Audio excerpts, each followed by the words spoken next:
Saya beritahukan bahwa cerita ini full spoiler. Sebelum lanjut ke ceritanya, subscribe terlebih dahulu biar tidak ketinggalan episode selanjutnya. Yuk digas! Melanjutkan dari cerita sebelumnya, hanya tersisa satu orang yang selamat dari serangan Sioyan. Itu adalah Raja Darah, namun sekarang kondisinya sangat menyedihkan. Dia bahkan tidak bisa mendukung tubuhnya untuk berdiri. "Tuan, jangan bunuh aku bisa memberikan apapun yang kamu inginkan. Aku punya banyak kristal darah, aku bisa memberimu," ucap Raja Darah menjadi sangat ketakutan. "Ampunan Anda sudah terlambat," ucap Sioyan dengan mata dingin. Jika kamu berani membunuhku, Dewa Darah lainnya tidak akan mengampunimu. Pada saat itu kamu akan mati," ucap Raja Darah. Tanpa menunggu Raja Darah selesai berbicara, Sioyan mengepalkan tangan dan membakar kepala Raja Darah. Jeritan keras terdengar sebelum nafasnya berangsur-angsur menghilang dan tubuhnya menjadi abu. Setelah kematiannya, Sioyan mengambil kristal darah sebesar telapak tangan. Energi sumber keabadian dari kristal darah ini jauh lebih besar dari kristal darah seukuran ibu jari sebelumnya. Setelah itu Sioyan mengumpulkan kristal darah lainnya. Meskipun ukurannya itu lebih kecil dari kristal darah bintang 9, tetapi itu masih bermanfaat. Pada saat yang sama di tempat lain yang masih lautan emas terlihat sepasang mata merah terbuka tajam. Dari kelihatannya dia adalah Dewa Darah lainnya di lautan emas ini. Dewa Darah ini bisa merasakan bahwa salah satu dewa yang menjaga markas sudah mati. "Bajingan, siapa sebenarnya yang bisa melakukan ini?" teriak Dewa Darah itu. Setelah suaranya terdengar, tiba-tiba terlihat satu sosok muncul. Kekuatan yang terpancar dari satu sosok ini juga sangat kuat. "Laufey, kamu seharusnya merasakan bahwa Laoki sudah mati. Sepertinya ada sesuatu yang mengacaukan markas darah kita," ucap Dewa Darah yang baru saja muncul. "Haruskah melihatnya?" ucap Dewa Darah yang disebut Laufey itu. Laoki juga salah satu dari 7 dewa besar. Jika dia terbunuh secara tidak terduga seperti ini, itu akan buruk bagi keagungan dunia Dewa Darah kita, ucap sosok Dewa Darah itu. "Karena itu mari kita pergi dan melihat siapa yang berani membunuh Jenderal Dewa Darahku. Kekuatan lain mana selain ras naga yang memiliki keberanian ini?" ucap Dewa Darah Laufey.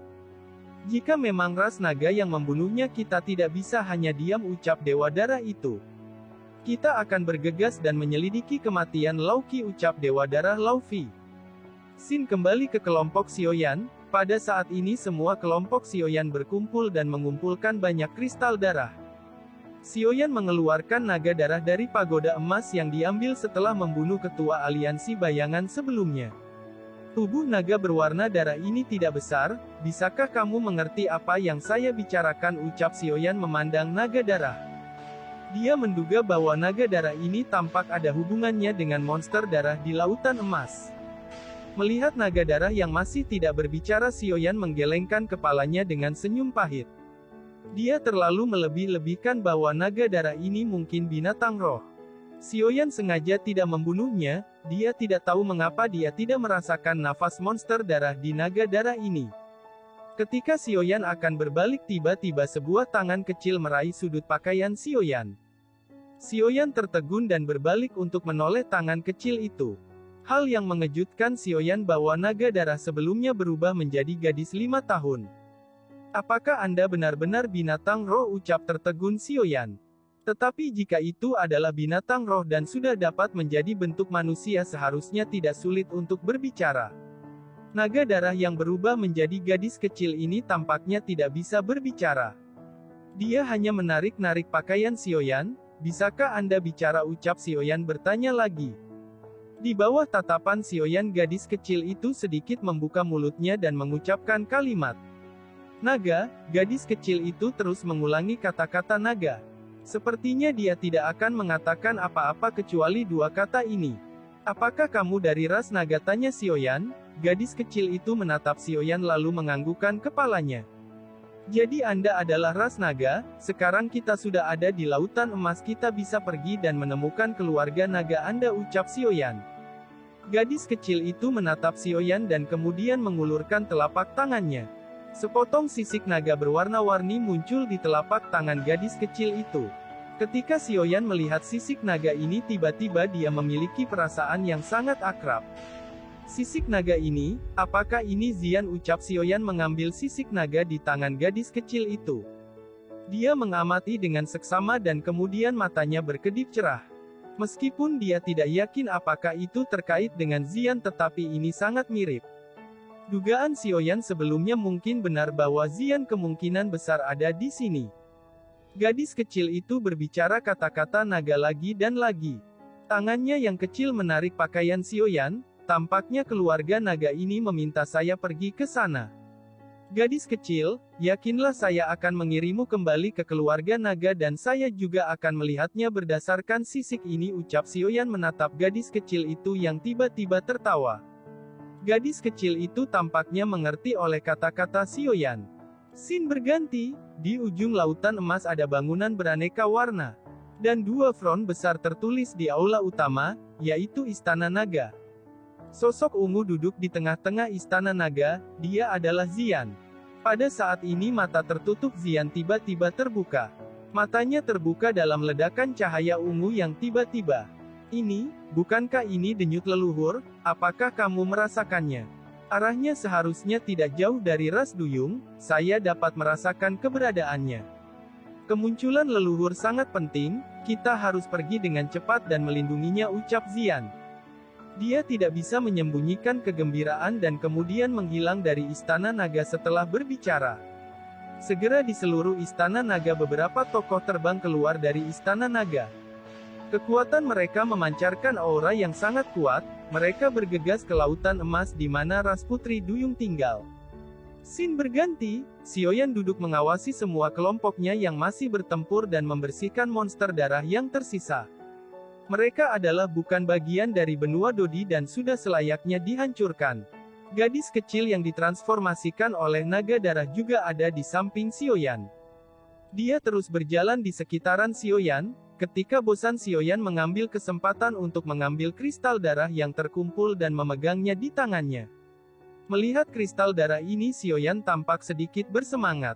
Lagi pula hal ini lebih cepat daripada mengambil gas sumber abadi dari air laut emas seperti sebelumnya. Kristal darah ini juga merupakan cara bagi monster darah untuk memperoleh sumber keabadian untuk waktu yang lama. Ketika mereka bertahan di dasar lautan, dan mereka telah mengubah sumber keabadian menjadi kekuatan mereka sendiri. Pemahaman dan kemampuan beradaptasi ini memang mengerikan. Jika benar seperti yang saya duga, semua monster darah ini ditinggalkan dari alam dewa darah pada waktu itu. Dan monster darah ini telah berkembang hingga saat ini. Tingkat perkembangannya sangat luar biasa, ucap Xiaoyan. Xiaoyan juga sangat ingin tahu mengapa monster darah ini tidak mengungsi dengan alam dewa darah. Mengapa mereka memilih berada di benua Dodi? Mata Xiaoyan menyipit dan berpikir untuk waktu yang lama. Tetapi Xiaoyan benar-benar tidak tahu apa tujuan sebenarnya alam dewa darah dengan mengembangbiakkan monster darah.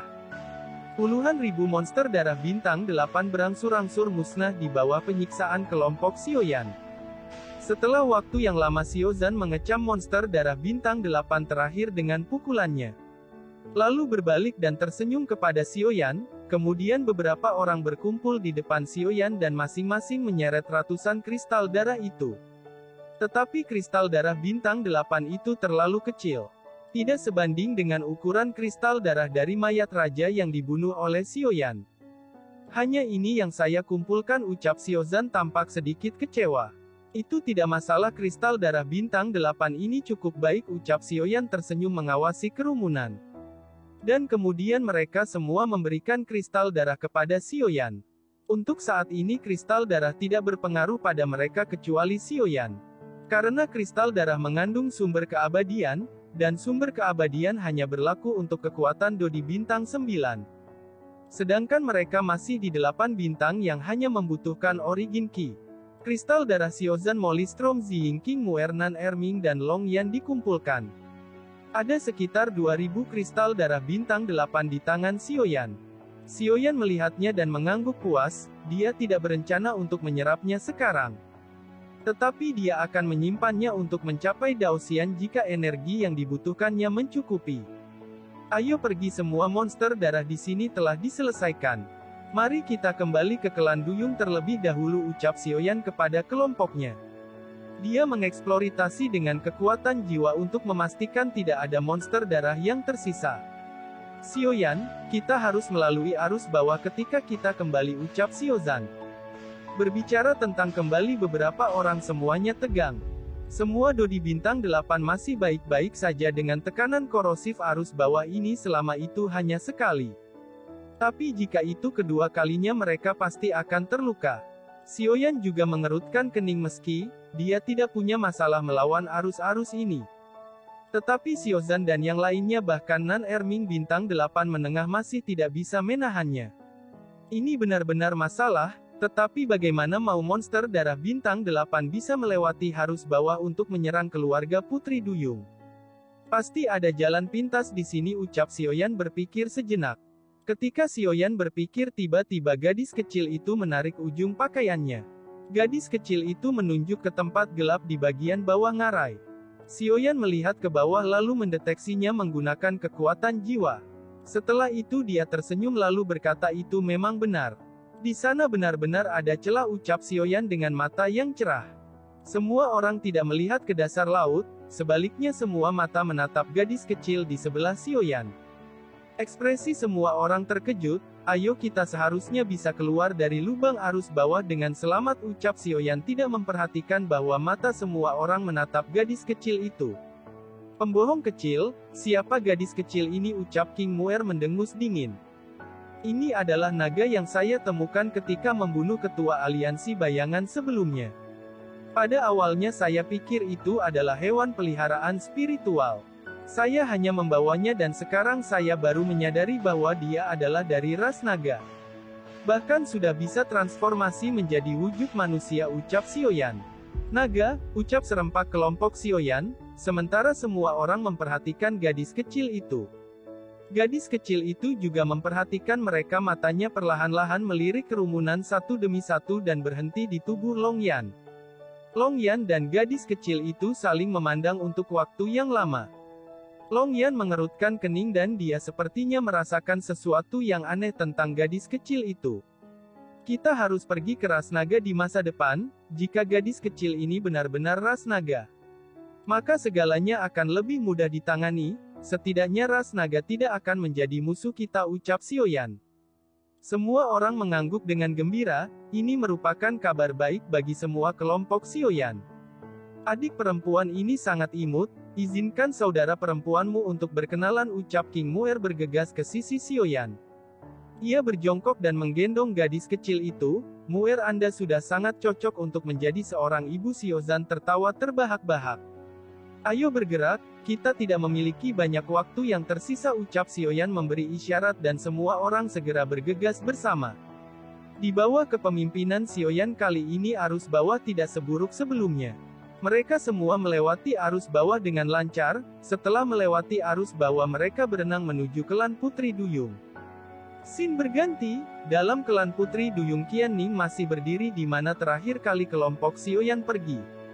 Wajahnya dipenuhi dengan kekhawatiran yang besar saat dia berkata, mengapa mereka belum kembali, ucap Qian Ning bertanya pada penjaga Putri Duyung yang baru saja pergi untuk berpatroli. Penjaga Putri Duyung itu menghela nafas dan perlahan-lahan menggelengkan kepalanya. Tiba-tiba penatua dari klan Duyung melangkah maju lalu berkata, Putri, tidak peduli seberapa kuat mereka tetapi jumlah monster darah tidak diketahui. Dan bahkan ada monster darah yang lebih kuat di sana. Saya khawatir mereka sudah tidak terselamatkan, ucap penatua itu. Jangan omong kosong, dia orang yang diramalkan oleh leluhur Su. Mereka akan dapat kembali dengan selamat, ucap Qian Ning dengan kesedihan di wajahnya. Setelah itu seorang penatua lain berkata, lebih baik Anda kembali dulu untuk beristirahat. Saya akan berada di sini untuk berjaga, ucap penatua itu. Terima kasih penatua Z atas kebaikanmu, namun saya sudah memutuskan untuk tetap di sini dan menunggu mereka kembali.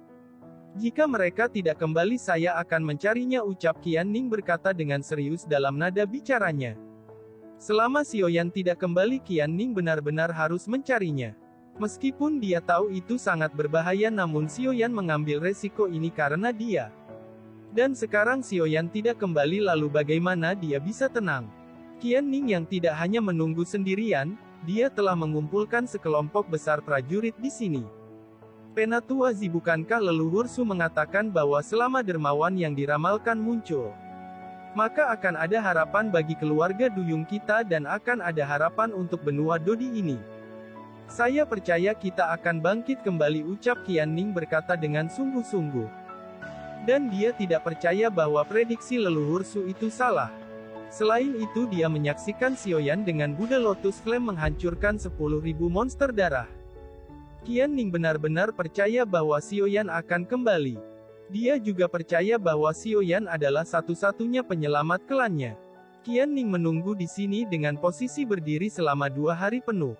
Akhirnya suara gemuruh datang dari air. Melihat ini Qian Ning segera melihat ke arah suara itu dengan tergesa-gesa.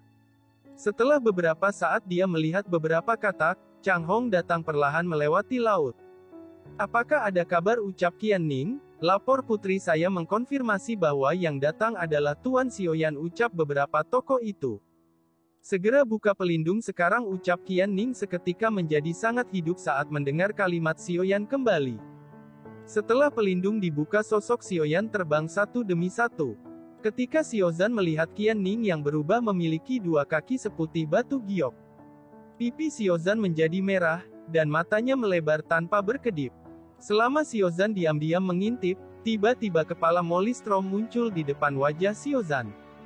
Matanya menatap mata Xiaozan seperti menemukan benua baru. Xiaozan melihat bahwa perilakunya diketahui oleh Molistrom. Seketika wajahnya yang merah menjadi marah. Xiaozan, apa yang kamu tonton, ucap Molistrom? Tidak apa-apa. Saya tidak melihat apa-apa, ucap Xiaozan menggaruk kepalanya dengan canggung. Xiaoyan mengabaikan kesenangan beberapa orang, tetapi ia sudah terbiasa dengan itu. Perkelahian antara saudara selalu dapat membuat suasana lebih santai. Xiaoyan hanya tersenyum tak berdaya ketika melihat ini. Dan kemudian bergerak menuju Qian Ning. Tuan Xiaoyan, apakah kamu baik-baik saja kali ini? Ucap Qian Ning memandang tubuh Xiaoyan dengan cemas. Ketika Xiaozan melihat bahwa Qian Ning begitu peduli dengan Xiaoyan, dia segera bergegas mengangkat tangannya dan menyerahkannya ke Qian Ning. Ada beberapa luka kering di lengan Xiaozan dan beberapa luka kecil tidak dapat dihindari selama pertempuran. Dia berkata, "Putri, Xiaoyan baik-baik saja, tetapi saya terluka. Ini sangat serius," ucap Xiaozan menatap Qian Ning dengan tatapan yang menyedihkan. "Biarkan saya melihatnya," ucap Qian Ning bergegas mendekati Xiaozan. Jari-jarinya yang ramping dengan lembut memegang lengan Xiaozan, dan aroma lembut yang menyertai permukaan membuat Xiaozan gemetar. Terima kasih sudah temenin Mimin sampai akhir. Tunggu episode selanjutnya. Sampai jumpa.